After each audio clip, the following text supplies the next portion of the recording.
In die Hosentasche vielleicht.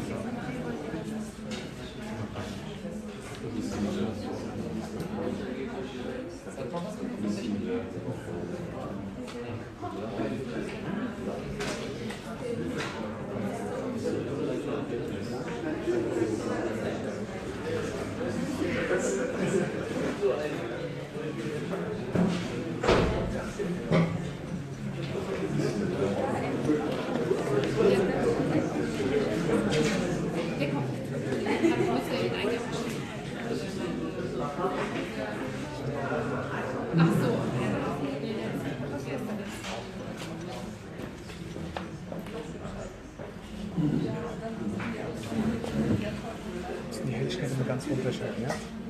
Das wird's, Assalamu alaikum, everyone. I welcome you to a very special session today. Mr. Kiefer won't come, he left the course for me.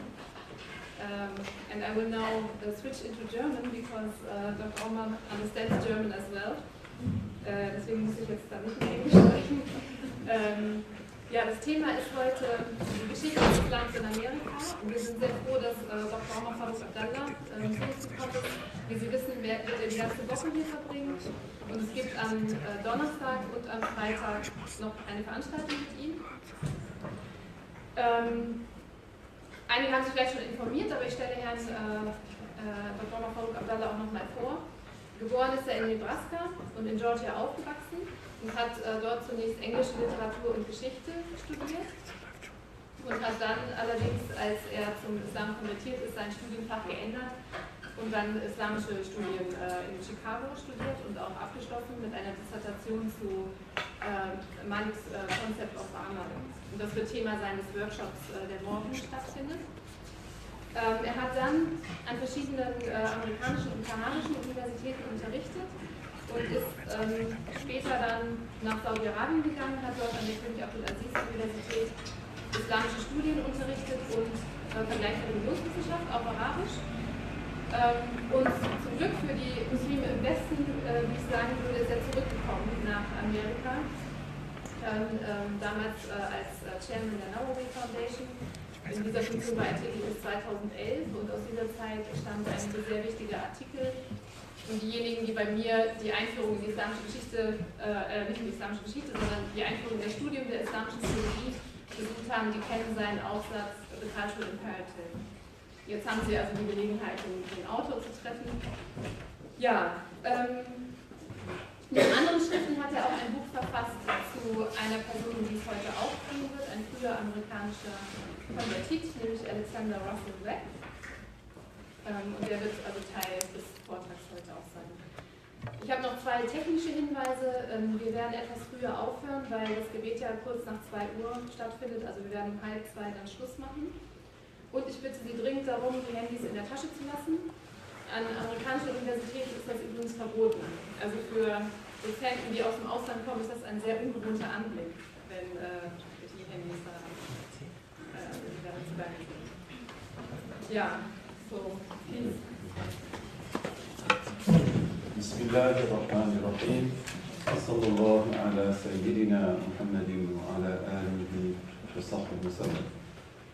I wish I would speak to you in German, but my German is still weak, and I hope that being here will help me to strengthen it. I would like someday to be able to speak to you in German. And if you have any problem in understanding me, then please feel free to ask. Everything that we do is for you. So what's important is that you understand and that you get something out of the presentation. And for that reason, as we go through this presentation, if you have questions, feel free to ask the questions. It's more important that you understand what we do than that we go through all the material. This is about history, and today, many people in the West, especially the young generation, know almost nothing about history.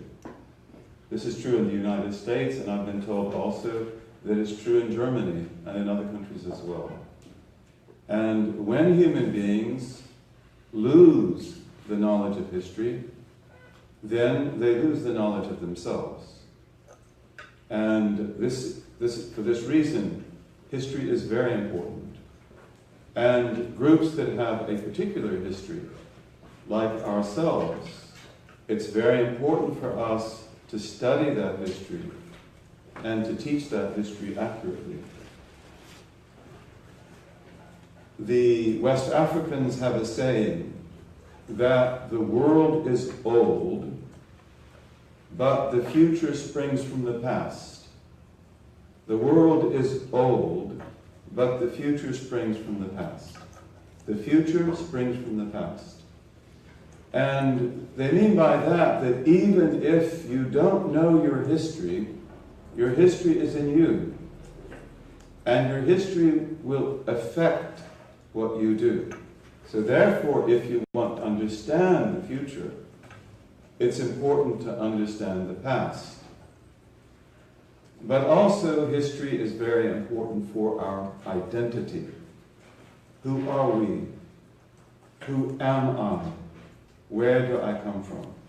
So this is all very important. This presentation about Islam in America, as you can see, speaks about a period that goes from 1585 to 1965. That's 380 years. And so when we talk about Islam in America, we can actually speak about three big periods. This would be one of them. And then you have post-1965. Do any of you know why 1965 would be a cutoff? What is it that happened in 1965? And in order to answer that question, you probably have to know more about American history than you may know. But in 1965, three important things happened. One of them was that African Americans, blacks, were allowed to vote. And a lot of civil rights legislation was passed that had the purpose of breaking down segregation in American society. American society was a segregated society. And in that regard, it was not radically different from South Africa. So in 1965, that begins to change. And in that year also, the United States government changed its policy on immigration. Before that time, people who came from the Muslim world were coming to the United States, but only from certain countries, and their numbers were very limited. There was a quota system. Quota system means only a certain number are allowed to come. And most of the people who came to the United States came from Europe. And Northern Europe was preferred. And Southern Europe was allowed. And Eastern Europe was allowed, but not preferred. After 1965, that changes. And therefore, after 1965, we have a very large immigration to the United States of people from the Middle East, India, Pakistan, Bangladesh, and other parts of the world. Many of these are Muslims, although most of them were not, but many of them were Muslims. So this will fundamentally change the history of Islam in the United States. After 1965, it's very different than it was before that time. Another event that happens in 1965 is the assassination of Malcolm X. And Malcolm X is a very important figure. And his assassination will also be important for the development of Islam in the United States, because many people, white, black, Hispanic, they are affected by Malcolm X. I was one of those people. So these are three events. And then you have another period which is before this time and before Columbus. And I'm not going to talk about that. I have another presentation about that, and I take that period very seriously. Interestingly, when the Spanish and the Portuguese came to the Americas in the 1500s, they believed that they encountered Muslims everywhere they went. When Cortez, the Spanish conqueror, conquers Mexico City, Tenochtitlan, the Aztec capital, he says that we found in this city many beautiful mosques, mezquitas bonitas, and teocallis. Teocallis are indigenous temples. So he distinguishes between mosques and teocallis, and many beautiful houses. So how could that be? Is it possible? Most historians say this is absurd. And there were no Muslims in America before Columbus. How could there have been? But actually, when we look at that more closely, we see that it is a possibility, and I would say it is a probability. It's probably true. But we won't tell that story. I wish that we had time to tell it. But what we want to do then is to look at that middle period, which is 1585 to 1965. And this begins actually with the first English colony in America. And this is the colony of Roanoke, which was established in 1585, and it lasted until 1590. This colony was established by Sir Walter Raleigh, whose picture you see here on the right. And Sir Francis Drake was very important also in the beginning of the colony. This colony was a privateering colony.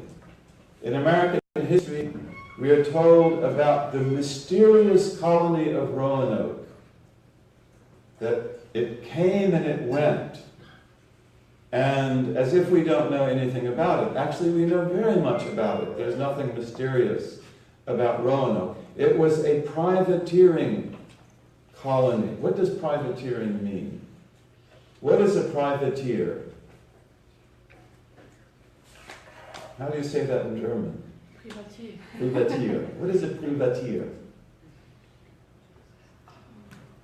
A privateer, do you want to say? I think Freibeuter, pirates. Well, Piraten. privateers are respectable pirates. The different, a pirate is his own boss, his own captain. A pirate is an outlaw, completely. A privateer always works under the banner of a state.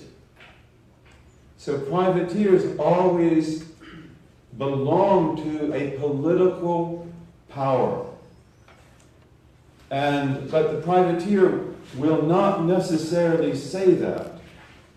So, for example, at the end of the 16th century, Spain is very powerful.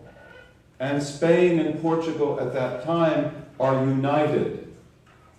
So they are a very powerful force in the world. And they control all of the New World. Technically, North America, Central America, the Caribbean, and South America are all, technically speaking, the right of Spain and the right of Portugal to develop. And in the Americas, you have much gold and silver.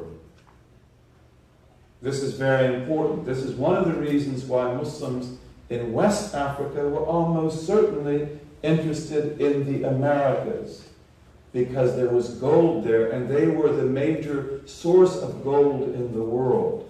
And where did they get that? Well, they got it from West Africa, but many historians say there's not enough gold in West Africa to account for the amounts of gold that they had. But the Spanish are getting much gold from America and silver. And the privateers want to take that gold away from them to enrich themselves, but also to undercut Spanish power. So Queen Elizabeth appoints many privateers who were English, Scottish, Welsh, and they will attack the Spanish ships. But attacking the Spanish ships is very difficult if you have to come from Europe. So in 1585, Sir Walter Raleigh establishes the colony of Roanoke in North Carolina. And it's a colony that can have its own ships and attack the Spanish to the south in the Caribbean. This is very important.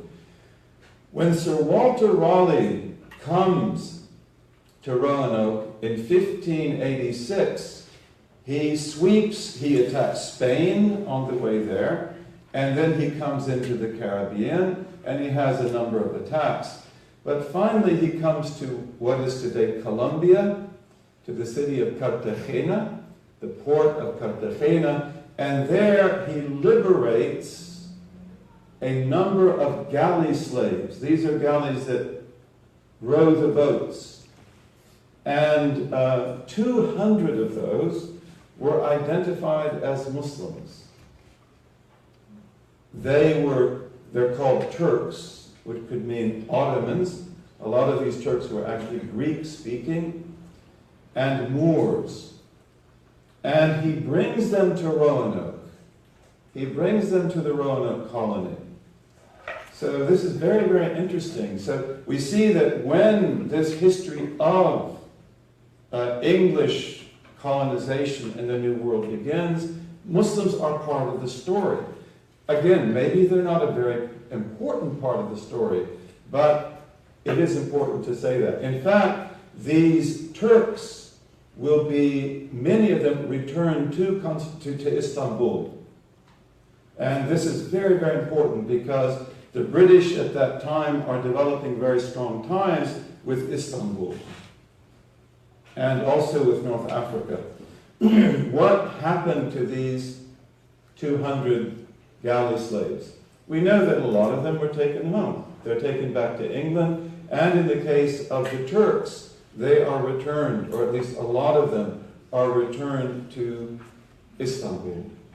But did they all go back? And here, and I wrote this article here, Turks, Moors, and Moriscos in early America. So this is about this story. And if you were interested in this, you can look at it.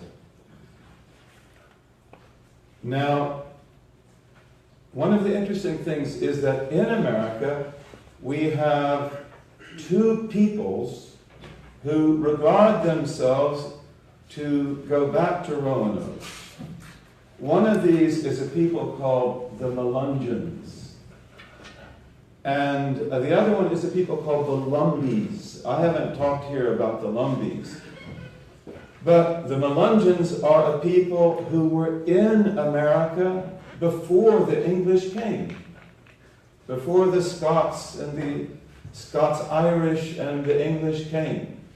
And they did speak English. They are not Indians. They're not First Nations. And they look Mediterranean as a rule. And these are people who say that they have their roots in Roanoke.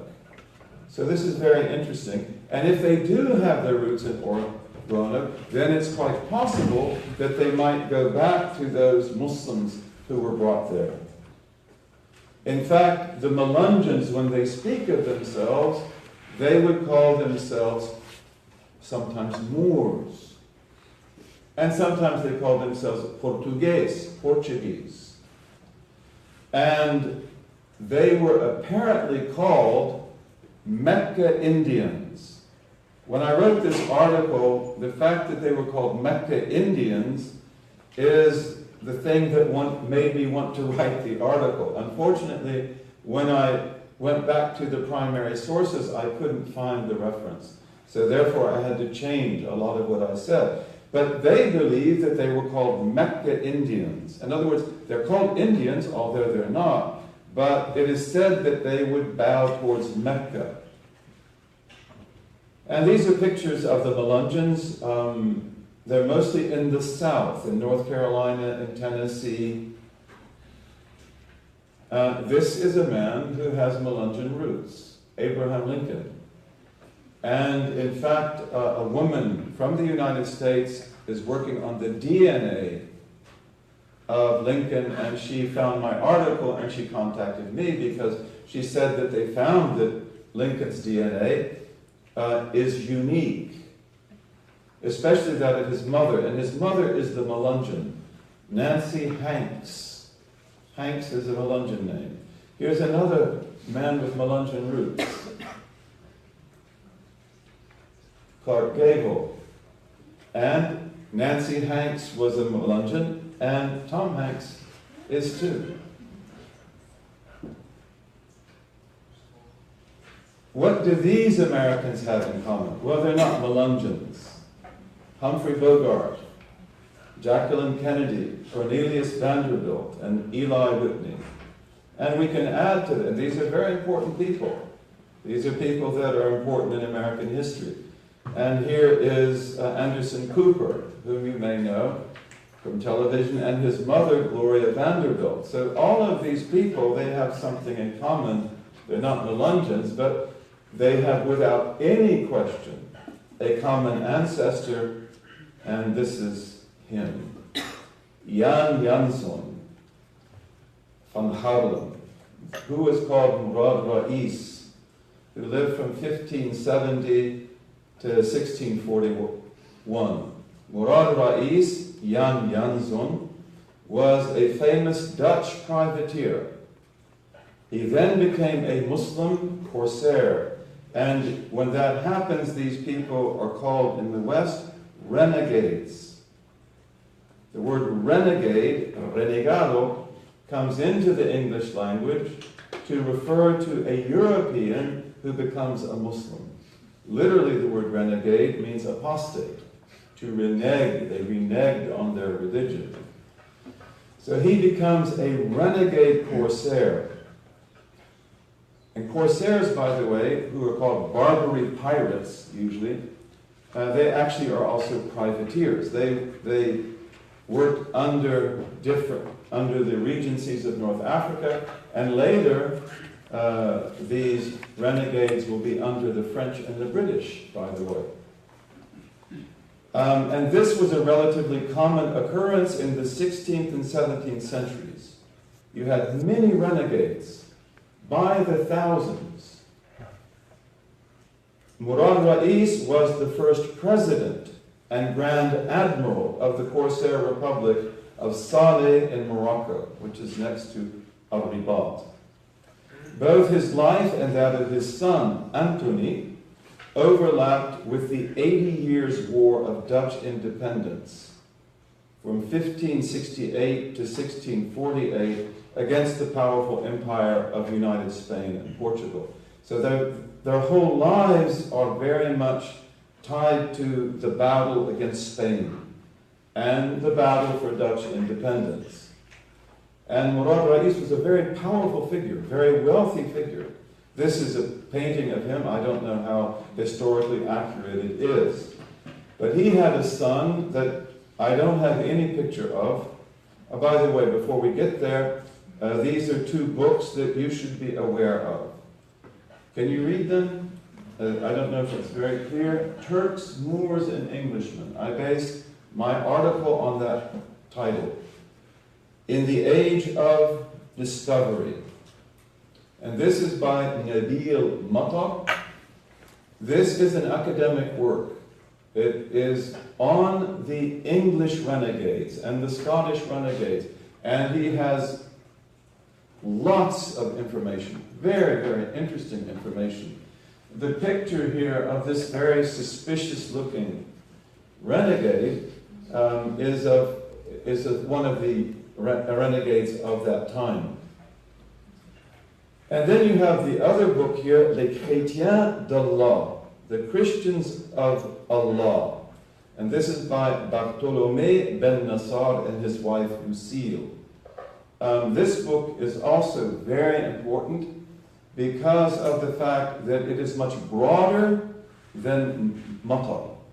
Matar is looking just at the phenomenon of the renegades from the standpoint of England, Scotland, and Wales, which is very important. But Ben Nassar, who is French, he looks at this phenomenon in much more general terms because he relied on the records of the Inquisition in the Mediterranean. And in his book you will see that the renegades, according to the testimony of Benedictine monks, were from every land in Europe, even Russia, Poland, Scandinavia, and they were very numerous. Many of them were corsairs, and this is what they were preferred for, because they knew how to fight modern warfare at sea. Muslims knew how to fight at sea, but they didn't necessarily know modern warfare. So the corsairs would know that. And they were also soldiers in some cases, but in many cases they were tailors, they were carpenters, they did other things, and they did not always convert to Islam. Many of these people who went to the Muslim world remained Christian, but they found that life in the Muslim world was favorable to them. This is very important. In fact, when the Americas, North America, is being settled by the English in the 17th century, in the 1600s, there are many more Englishmen and Scots and Welsh who are either renegades or who are living in North Africa or in Syria or other countries than there are in the population of the colonial United States. So this is an important part of history. And these people were very important in the history of Morocco, Algeria, Tunisia, Libya, and the Ottoman Empire as well. So Anthony van Saleh, this is the descendant of Murad Rais. He lived from 1607 to 1676. He is one of Murad Rais's 5 sons. His mother, Margarita, is referred to as a Moorish woman. We don't know what that means. Anthony was extremely tall and strong, and he was dark. He was one of the original settlers of New Amsterdam, which is Dutch New York City. He was a prominent landlord, merchant, and creditor there, and one of the first Muslims in colonial America. When I worked on the Webb book, which we'll talk about a little bit, I have it with me. Mashallah, we did lots of, I didn't just do it, I had a research team that helped me with this book. And a lot of the things that we found in it are new. No one had ever studied that before. But when I was working on this book, I found a report in an important source of American religious history that talked about corsairs being in the Hudson River in the 16th century. And to me that rings true. But you can't put something in a book just because it rings true. But then we discovered this much later. I didn't know anything about this when I wrote this book. I knew nothing about it whatsoever. But this came to light just a few years ago. And so this would also tend to verify that other report, that the corsairs were there long before. In any case, this is one of the first Muslims that we know of in colonial America. He kept a personal copy of the Quran. He loved to recite it. He knew Arabic. He knew Dutch. His copy of the Quran was inherited by his family for many generations. So the Vanderbilt family, they know about this man. He settled in Manhattan, Dutch Manhattan, in 1630. He was 23 years old. By 1639, he was one of the largest landowners and most prosperous farmers on the island. His farm was near what is today Wall Street. Wall Street in those days was where the wall was that, was between the city and the outside. He had numerous legal disputes with the Dutch Reformed Church, which ran the colony. He was found guilty, for example, of housing an English Quaker.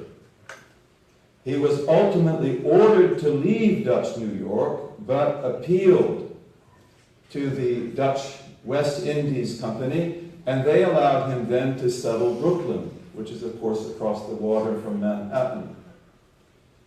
And so he becomes one of the founders of Brooklyn, and Brooklyn was known in the beginning as Turk's Island. And then he becomes one of the largest and most prominent landowners in Long Island. Anthony was regarded as a passionate defender of racial minorities. He himself was racially mixed. One of his common civil offenses was pointing loaded pistols at slave drivers. Are you able to understand me? Yeah? Okay. Again, feel free to ask questions if you want to. Again, when we wrote this book, I knew nothing about this man at all. George Bethune English. And this is an American who embraced Islam decades before Webb. And this is the only picture that I could find of him. It's romantic. And George Bethune English is a very interesting figure. And he's one like Webb who is very historical. Meaning that if we want to, we can study about him, and we should. Here you see the document from which we get the picture, a narrative of the expedition to Dongala and Sennar under the command of His Excellence Ismail Pasha, undertaken by order of His Highness Mehmet Ali Pasha, Viceroy of Egypt, by an American in the service of the Viceroy, George Bethune English. English, who lived from 1787 to 1828, was born and raised in Boston. He was a graduate of Harvard University. He was an American soldier and a diplomat. As a young man at Harvard, English entertained doubts about the origins of Christianity. This is something quite common at that time, and wrote a prize-winning thesis on the topic. Later, he published his ideas in book form, The Grounds of Christianity Examined. George Bethune English was close to the last generation of what Americans call the Founding Fathers. He was very close, for example, to James Madison. In 1815, James Madison appointed George Bethune English as a second lieutenant in the United States Marine Corps. In those days, the Marine Corps is the American military. There is no army. While sailing the Mediterranean, English visited Egypt, where he studied Islam and Arabic. After a period of contemplation, English converted to Islam and took the name Muhammad Effendi. And he learned Turkish. He spoke Turkish very, very well. In fact, he became so fluent in Ottoman Turkish that many Turks thought he was a native of the Ottoman Empire. Upon George Bethune English's return to the United States, President John Adams appointed English to the diplomatic corps of the United States in the Levant. The Levant is Syria and Lebanon, Palestine. And he sent him on a mission to Istanbul. English delivered a personal message from Adams to the Ottoman Sultan, saying that Muslims in America would be granted the same rights as Christians. So this is historical information, and this is very important.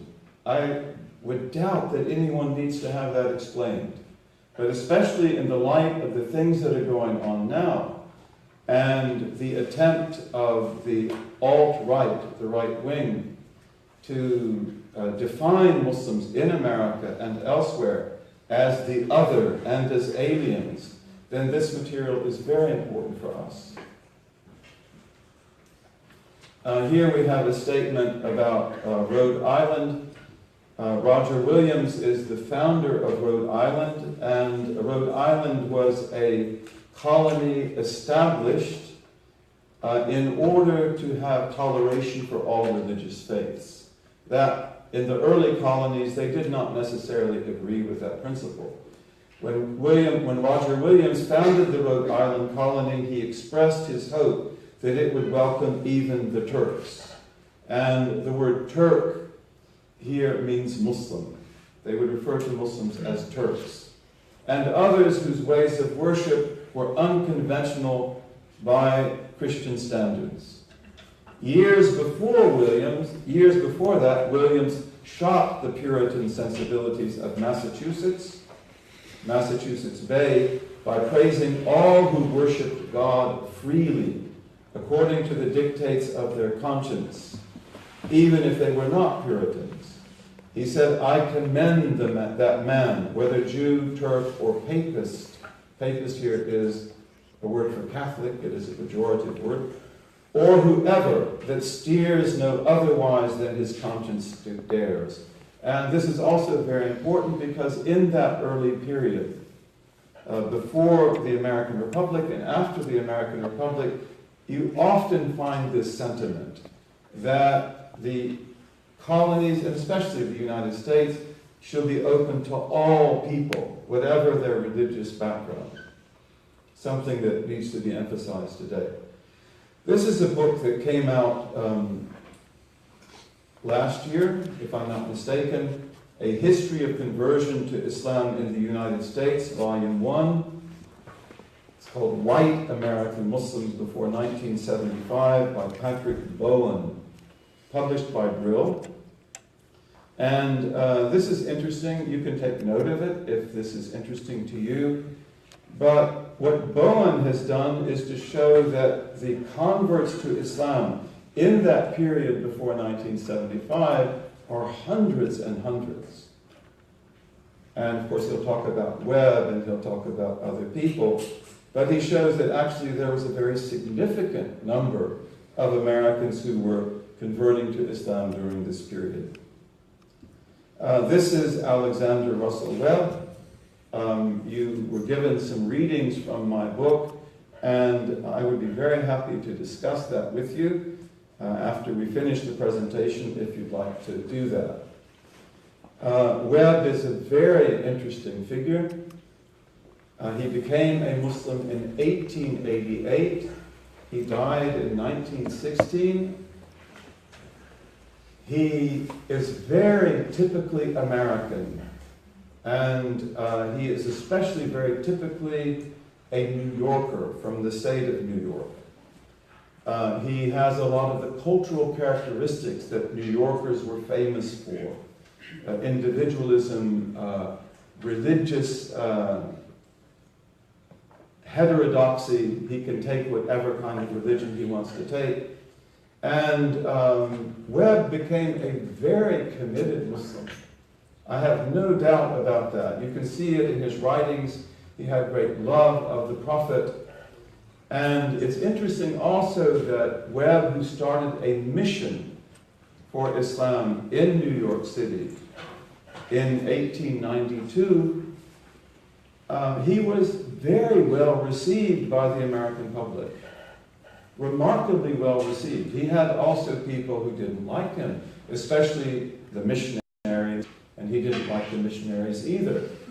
But Webb was not rejected by the American public at all.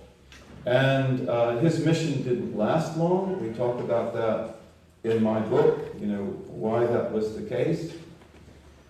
But it wasn't because of the fact that he could not survive in the American environment. Webb, in fact, believed that Islam would be extremely positive for the United States. And he always speaks that way, that the social ideals of the American democracy, the pluralism that is supposed to be there, Islam would be the great facilitator for that. And his story is very interesting. Another thing that's very interesting about Webb is that his life is right in the middle of it all.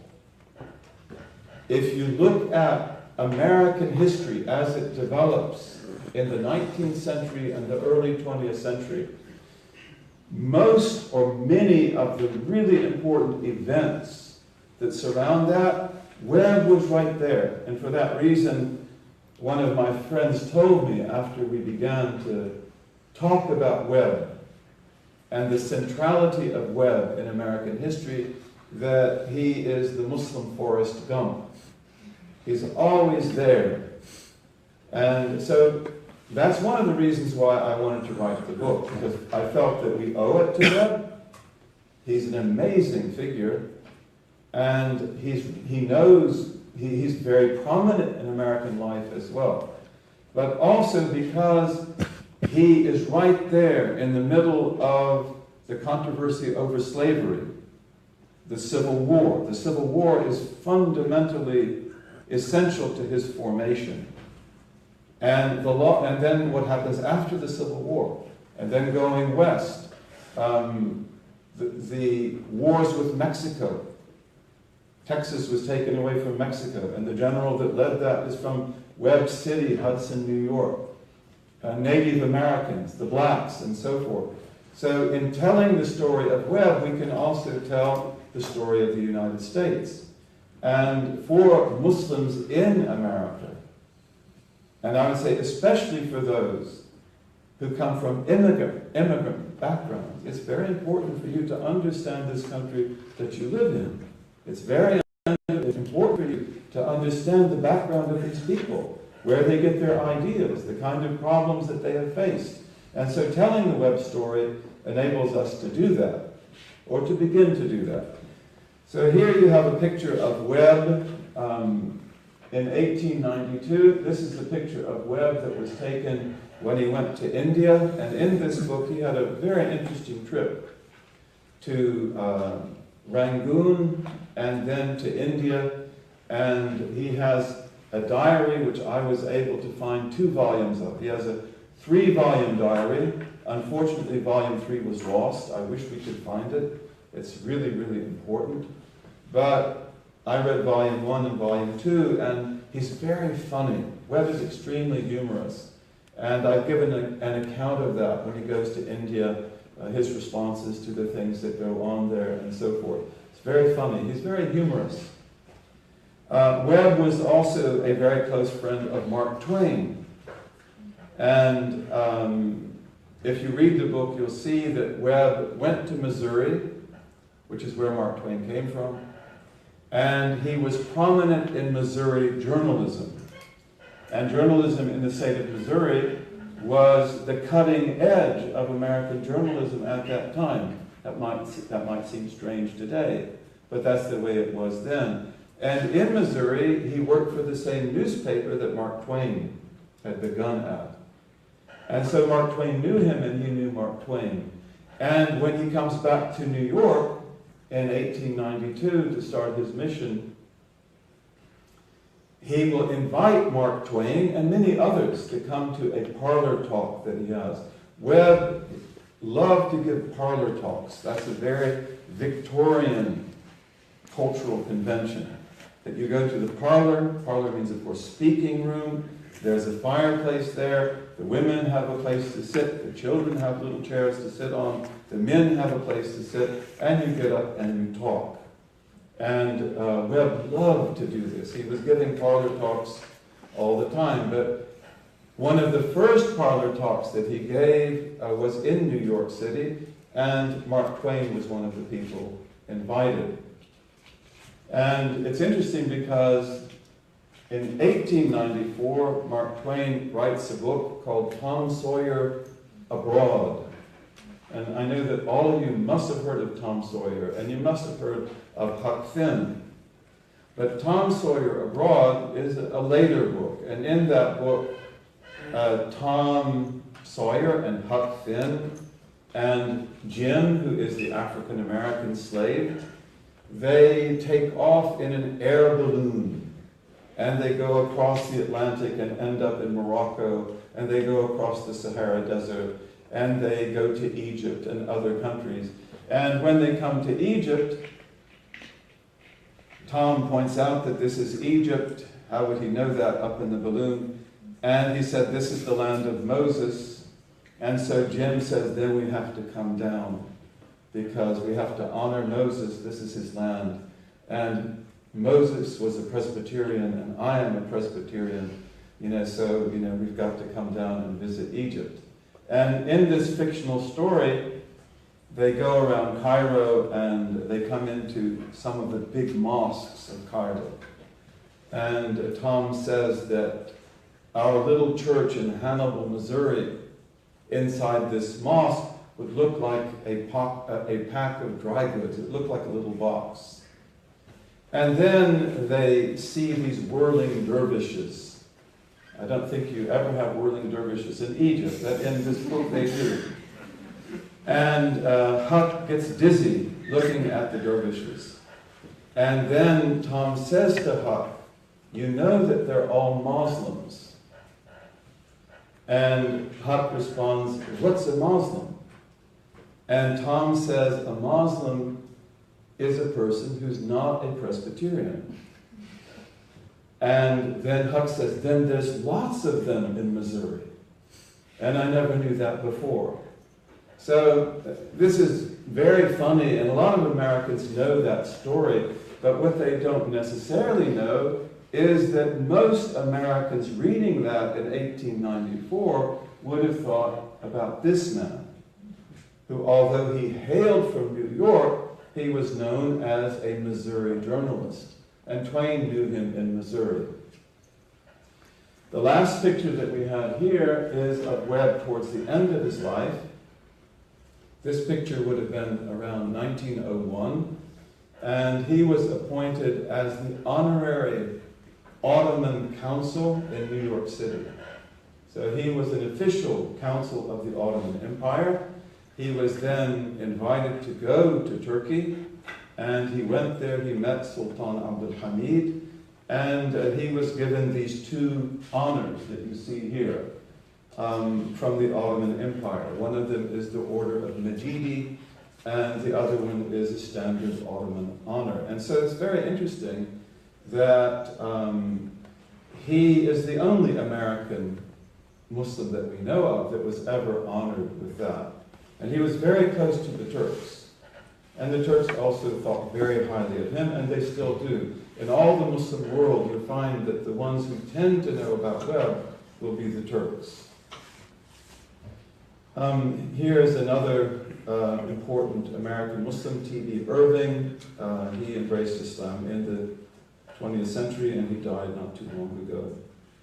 Now, here we have another legacy, and this one actually should be given prominence, and this is the legacy of the Africans who were brought to the Americas after the Spanish and the Portuguese began to colonize South and Central and North America. And hundreds of thousands of Africans were brought over to the Americans in the slave trade. And this is a very tragic period of human history, a very difficult period. It involves the ripping of these people out of their cultural homelands and then forcing them to come to a new land, and usually they divide them in their tribes also, so that they can't speak local languages. But this is a very important part of our history. It's an important part of United States history, but it's an important part of the history of every single country in America. And so the British and the French generally preferred West African Muslims. Most of the Africans who were brought to what is today the United States came from what we can call Senegambia, from that land which involves the Gambia and Senegal, which is around it. And in fact, even in American literature, when people wrote about the blacks in America in the 1800s and 1900s, they often referred to their homeland as Senegambia. And that's definitely where a lot of them came from. Some were brought from Mauritania, others were brought from Nigeria and other places. They preferred West African Muslim slaves because they were skilled at growing the crops they wanted to grow, sugar, hemp, and so forth. How many were the Muslims in the North American slave population? This we don't know for sure. Alan Austin, who wrote this book, African Muslims in Antebellum America, this is a pioneering study, very, very good pioneering study. He takes a conservative estimate that they were at least 10%, 1 out of every 10. Sylviane Diouf, who is from Senegal, and she teaches in the United States, and she has studied this also very closely. She says that the percentages may have been as much as 30%. That is about a third. So in any case, they were a significant number. A few years ago, I went to the island of Trinidad in the Caribbean, the island of Trinidad. And I went also to Guyana, which is in northern South America.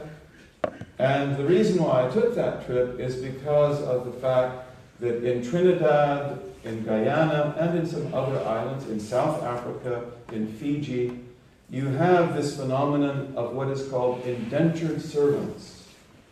The indentured servant is sort of like a slave, except that he only has to be your slave for 5 years. And he can extend the period, maybe 10 years, and then he has to be paid. Usually he will be paid in land. In fact, many of the British who will go to the colonies, if they're poor, they will go as indentured servants. They will be essentially slaves for about 5 years, and then they get their freedom. So I wanted to look at the Muslims in those communities of Trinidad and Guyana because their roots are those of the indentured servants. And I wanted to compare them to the slaves. That how did they preserve their Islamic identity, and what can we deduce from that about the African slaves who were there before. And the indentured servants are actually brought there because in the 1830s, slavery was abolished. So you can't bring new slaves from West Africa. And how can you grow sugarcane if you don't have slaves? Slavery followed sugar like a parasite. Sugar is so labor-intensive at the time of harvest that you either have to pay the people a fortune to do the work, or they have to be slaves, or, as is the case today, you have technology that can do that for you. But they didn't have that then. So when I was in Trinidad, I discovered something really interesting. And that is that in the War of 1812, the War of 1812 is a war in which Great Britain, the Crown, will try to take back the American colonies. So you have the revolution in 1776, but then the British, who never accepted that, in 1812, the time of Napoleon, they want to get back the colonies. This is the War of 1812. When the English come to America, they begin to enlist African slaves to fight in the English army. Because they don't want to be slaves, right? They're not happy with the system. So they tell them that if you fight for us, we will give you your freedom. But what happens if you lose the war? Because then the whites will retaliate. So the British made the promise that if we lose the war, we will resettle you in a safe place. And I didn't know anything about this. But when I went to Trinidad, I was told by a historian there that 3 battalions were settled, black battalions, were settled in Trinidad. And I went to visit the area where one of them was settled. And in fact, the blacks living there, at least the ones I met, they knew that these were their roots, that they were descendants of that battalion. I talked with them. I interviewed them. So there were 2 battalions that were Christian, and this was one of them, the one that I visited. But there was another battalion which was settled in the mountains of Trinidad, in what is called the Honda River Valley. And I wasn't able to go there. You have to have a guide to take you there. It's dangerous to go there by yourself because it's very thick forest and they have some types of snakes there that are very aggressive. So you have to have a guide that can take you in and bring you out. But I was told by this historian, who is a Hindu, that all the graves there faced the Qibla and that this was definitely a Muslim battalion. And that their captain, whose name was Abu Bakr, who was called Baker, he was also there with them. So it's very, very interesting. And one of the things that's interesting about it, although we have to be careful about making generalizations like this, is that you have 3 battalions that are settled in Trinidad. How many other battalions were there? I don't know. But if we assume that these 3 battalions are somehow demographically representative, then we could say that the Muslims constituted about 1/3, because they are one of the 3 battalions. And this is very interesting. So these 2 books, African Muslims in Antebellum America, Servants of Allah, they're very, very good. And these are academic studies. And I want to stress that because when we talk about this kind of history, it's very important for us not to be over-enthusiastic. It's very important for us not to get carried away and to keep things as academic and careful as we possibly can. In any case, this is also a very important part of the legacy of Islam in the Americas. The story that we know about, one of the earliest of these Muslims who was brought to America is Job, the son of Solomon, Ayub. He lived in Maryland around 1732. This is before the Revolutionary War. And a book was written about him called, here you have it, Some Memoirs of the Life of Job, the son of Solomon, the high priest of Bunda in Africa, who was a slave about 2 years in Maryland. He was then set free. He went back to England. He met the Queen and the royal family, and then he is repatriated to West Africa. But, you know, this is very, very interesting. And he was a Fulani. He belonged to the Fulani tribe. He knew Arabic and knew the Quran. And in fact, he was liberated. That sometimes happened. And he was sent back to West Africa. This particular work, the Memoirs of Ayyub ibn Sulaiman, is said to be the oldest instance or the first example of African American literature. It's not written by an African American. It's written by a white whose name is Thomas Blewett. He lived from 1690 until 1749. Blewett, according to the story, had been in West Africa. He had been enslaved, and the tribe of Job, and Job had been there, had set him free. So by strange coincidence, he apparently recognized Job, and he helped to get him set free and sent back to Africa. American literature has references to African American Muslim slaves. Herman Melville, who wrote Moby Dick, the American classic, included references to the phenomenon of African American Muslim slaves in his novella, his little novel, Benito Sereno. Harriet Beecher Stowe, known for her famous book Uncle Tom's Cabin, which was important in leading up to the Civil War, writes about an African American Muslim slave in the story Dread, A Tale of the Great Dismal Swamp. Both of these were published in 1856. George Washington Cable, a friend of Mark Twain, wrote of the presence of, quote, what he was pleased to call Arab Americans in Louisiana, who were not really Arabs, but they were West African Muslims who knew Arabic.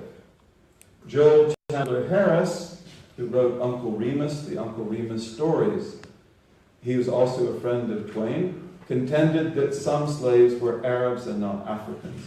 Again, probably confusing the fact that they are Arabic-speaking, although, according to Joel Chandler Harris, what he writes, some of them were actually Arabs, probably from Mauritania. This is another example of a Muslim in early America. He was known as Yarrow. He lived in Maryland in the late 1700s, and he belonged to the era of what we call the Founding Fathers. And this beautiful picture of him is a picture that was painted by Charles Wilson Peale. And that's important to me because Peale also painted portraits of George Washington, of Benjamin Franklin, of Thomas Jefferson, of John Adams, and others. So if you have the painter who paints the presidents also painting Yarrow Mahmoud, doesn't this indicate to you that Yarrow Mahmoud had significant status? He was well known in Washington, D.C. Yarrow earned his freedom from slavery and amassed a fortune in real estate. He would not conceal that he was a Muslim. Peale attested, who is the painter, he attested in 1819 that Yarrow Mahmoud claimed to be well over 100 years old at the end of his life, and Peale described him as honest, courageous, and serious, and well liked by everyone. And he added, he professes to be a Mohammedan, and he is often seen and heard in the streets singing praises to God and conversing with him. So this is another really interesting. We have only 15 minutes left, so maybe. Okay. All right. This is Peel, just for your information. He's the painter. These are paintings he did of Washington. Here you have Prince Ibrahim, also of that group. He came to Mississippi in the 1800s, and we have a movie in the United States which was done by Michael Wolff, who is a Muslim, and it's called Prince Among Slaves, which is the story of this man. It's a very beautiful story, very beautiful. And we won't linger on that. I'm going to try to just go through these slides and finish, and then we'll open it up for you. Here's another figure like this, Tom Saleh Bilali, who's from Georgia. These are some of his relatives. Umar bin Said, another figure who came from what is today Senegal. These are two black abolitionists, Martin Robinson Delaney and Henry Highland Garnett. These are powerful people, and they fought in the Union Army against the South, and they were Christians, but they were Christians who knew that they had Muslim ancestry, and they knew they had Mandinka ancestry in particular. And this is also very, very interesting, and very proud people. They did not feel themselves to be inferior to anyone. Alexander Haley, whom my wife and I, who's sitting back here, got to meet before he died. He wrote the book Roots. You probably know about that. Maybe you've seen the movie. But he helped to write the autobiography of Malcolm X, and then he wanted to trace his own roots. And he found out that he has Mandinka roots that go back to Kunta Kinte, who is a famous figure in West African legends, and that he has Mandinka roots like those before him. Now we come into a period, we'll just go through this really quickly. Is that okay? Yeah. Or do you want me to stop? No. All right, I'll do whatever you say.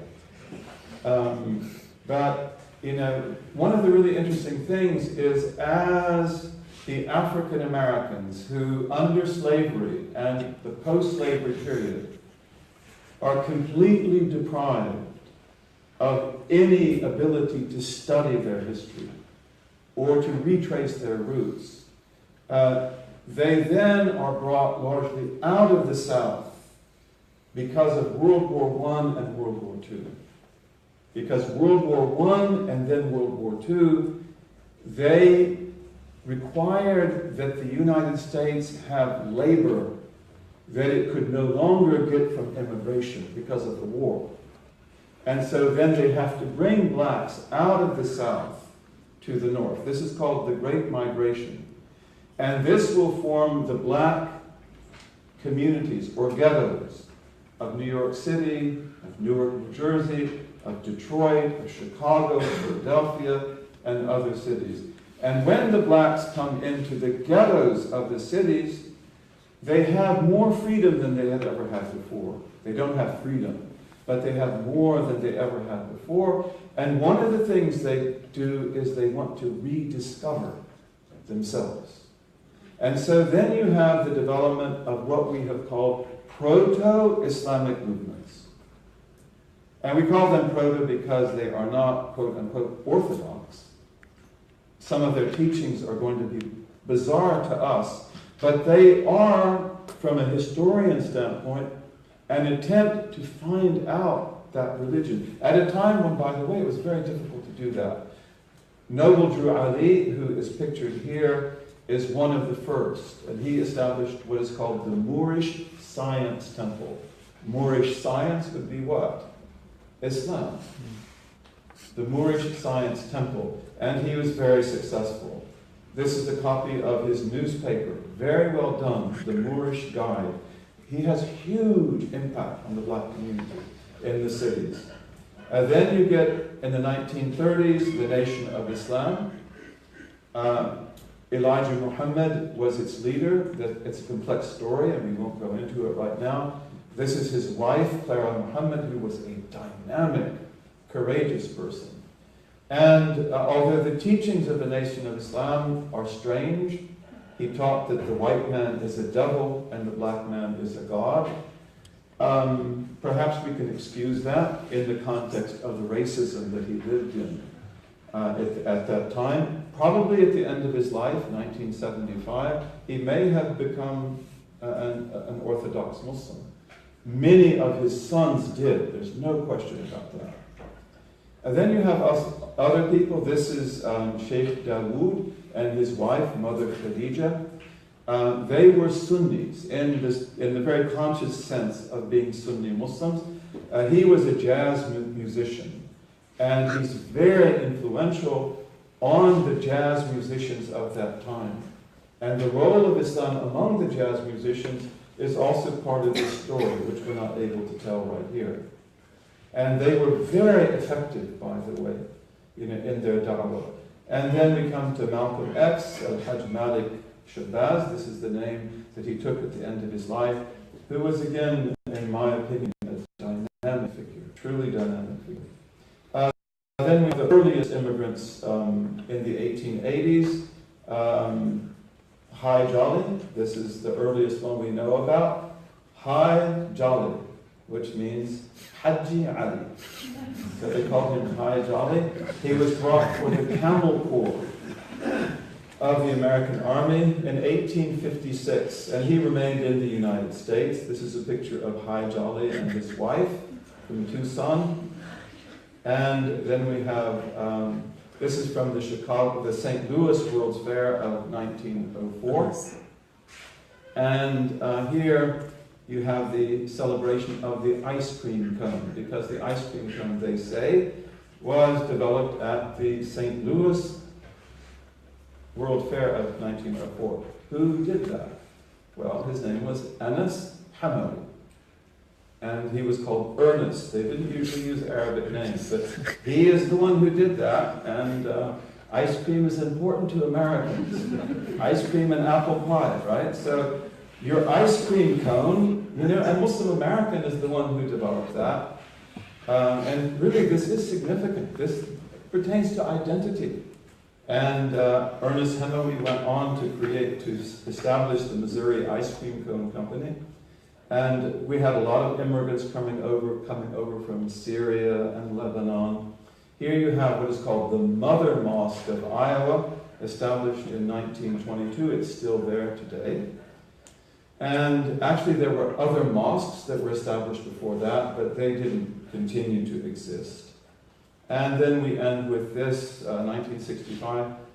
This is Fazl Rahman Khan. He was a great architectural engineer. And these two buildings in Chicago, what we used to call the Sears Tower, what do they call it now? I don't remember, but it's not the Sears Tower anymore, but it's the tallest building in the United States and one of the tallest in the world. And it is a very special type of architecture. This is the Sears Tower, and this is the Hancock Center. And both of these were designed by him. So these are things that it's important to bring to light. How much time do we have? We have 5 minutes. 5 minutes. I'm so sorry. Yeah, no.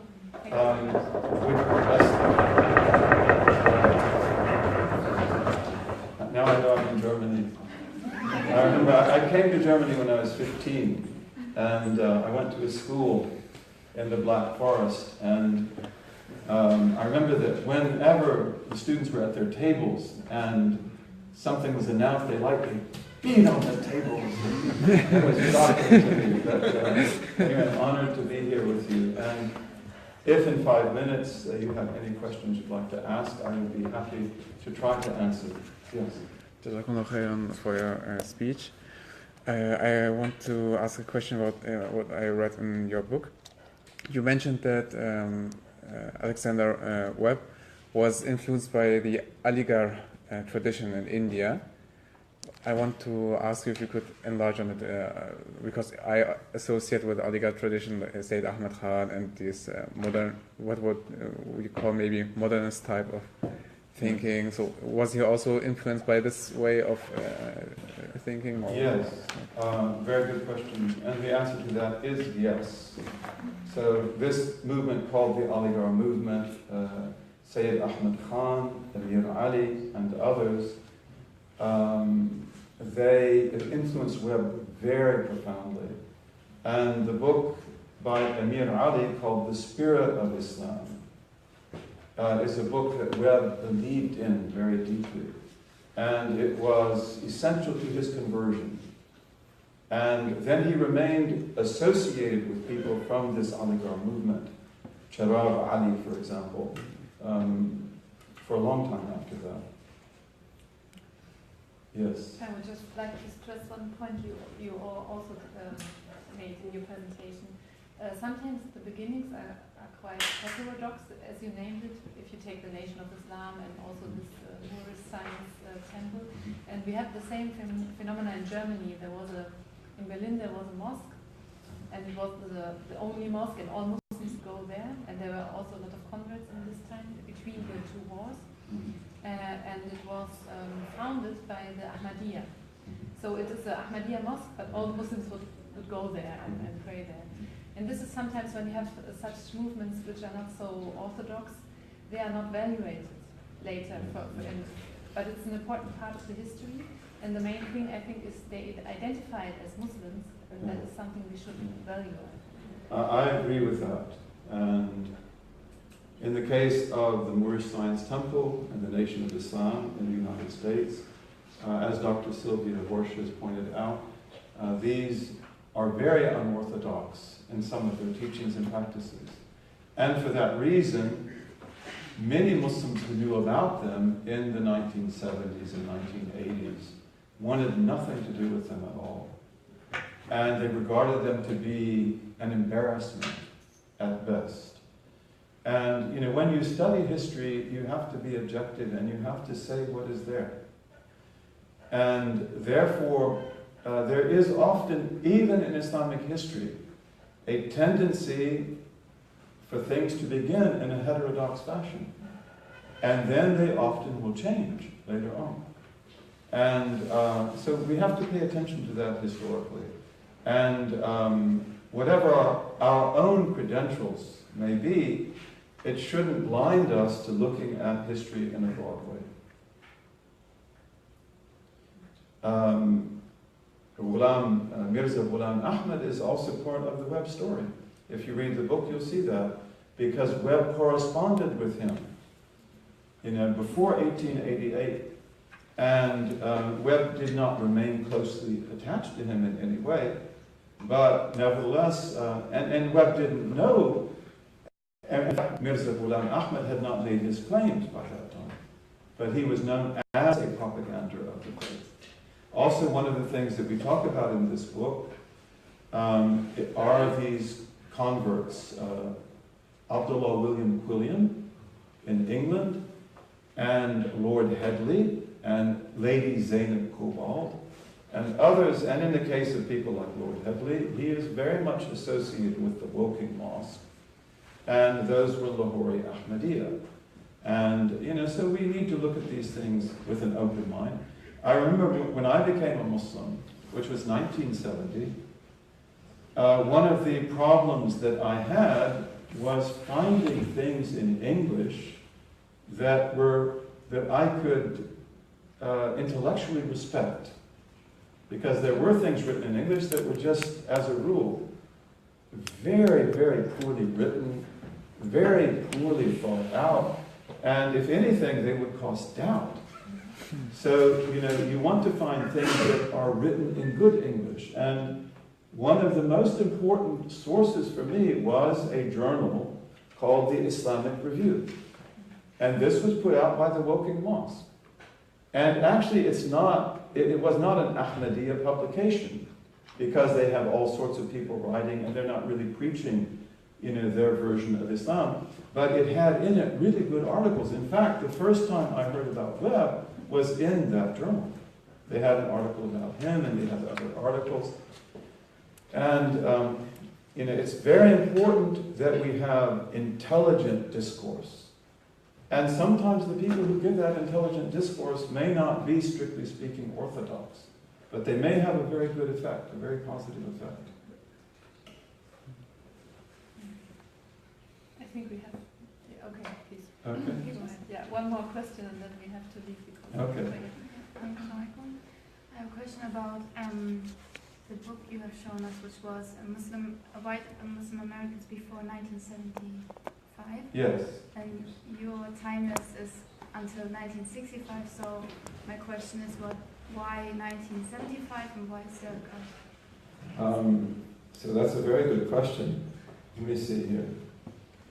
You know, why does he do that? And I don't know if we should go back to that, but you know, I haven't read the book, so I can't answer that question. It is true that by 1975, little change had occurred. So 1965 is when the legislation is changed. But the effect of that and the creation of a very large immigrant population, and the immigrants and their children in America constitute about 2/3 of the community, by the way. In Germany, it would be different. Here, they would be the majority of the community without any question. But in the United States, you have about 1/3 of the community which is African American. So that's a very important difference, extremely important difference. But the creation of this huge immigrant community and their children, which is a very important factor in the United States, this doesn't begin to appear, the effects of it don't really begin to appear until after 1975, especially in the 1980s, and even then, really not until the end of the 1980s. In the 1990s, that's when you begin to see the demographic change. And then after 2000, and right now. So that may be one of the reasons that things are really not that different in 1975 than they were before that. They are different, but not that different. I think we have to stop. Okay, thank you so much. And please, let Dr. Sylvia know if you have any problem with language, if what I say is not clear to you. And thank you very much. Assalamu alaikum.